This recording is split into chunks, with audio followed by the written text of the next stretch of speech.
first thing I'd say is you can do it. That's the most important thing. I think what I would say to anybody, but particularly to, knowing exactly what that means for, we're very underrepresented, Asian and black men in particular.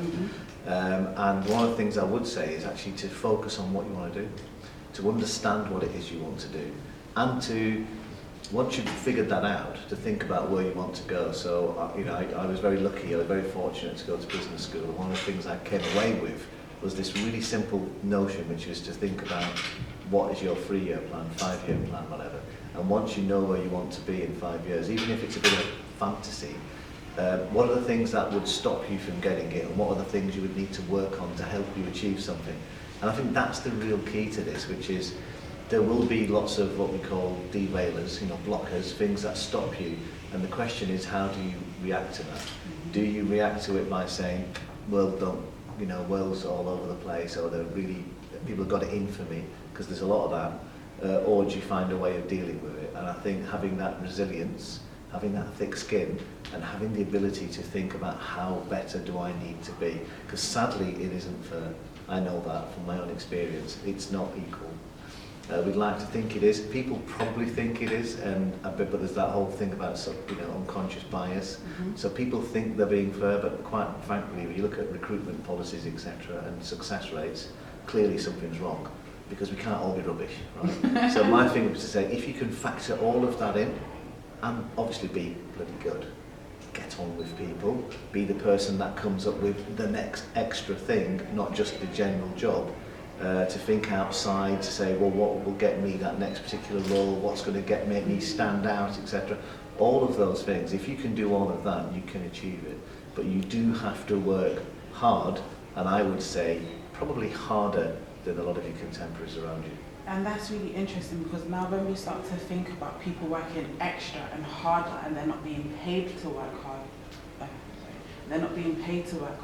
we've got to also look at the mental health rates amongst our communities. So because there's always this thing of us working harder, I know for a fact I wake up at 5 o'clock in the morning because I need to work harder at my job.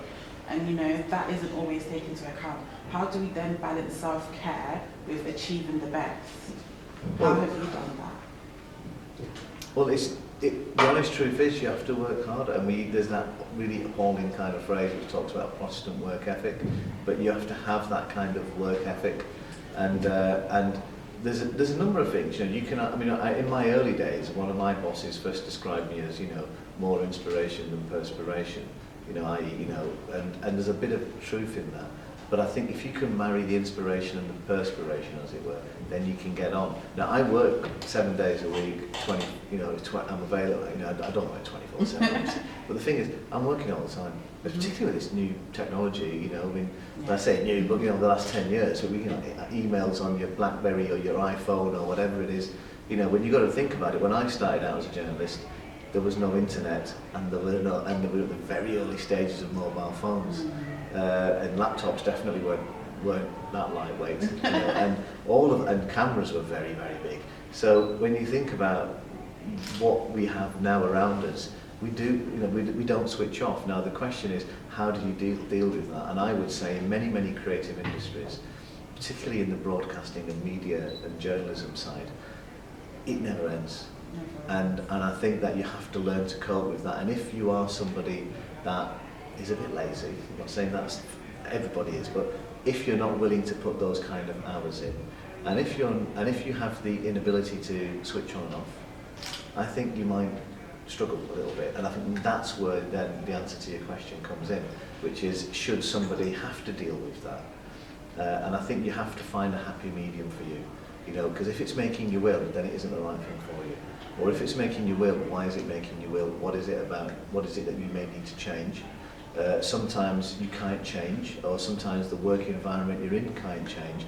And from experience, having lived it, I would say the best thing is for you to understand what you can and can't control. And if it's out of control, and somebody basically tells you this, and often it's from some friend or family who will just take you, do a bit of a mini intervention, whatever, and say to you, look, mate, there's something wrong.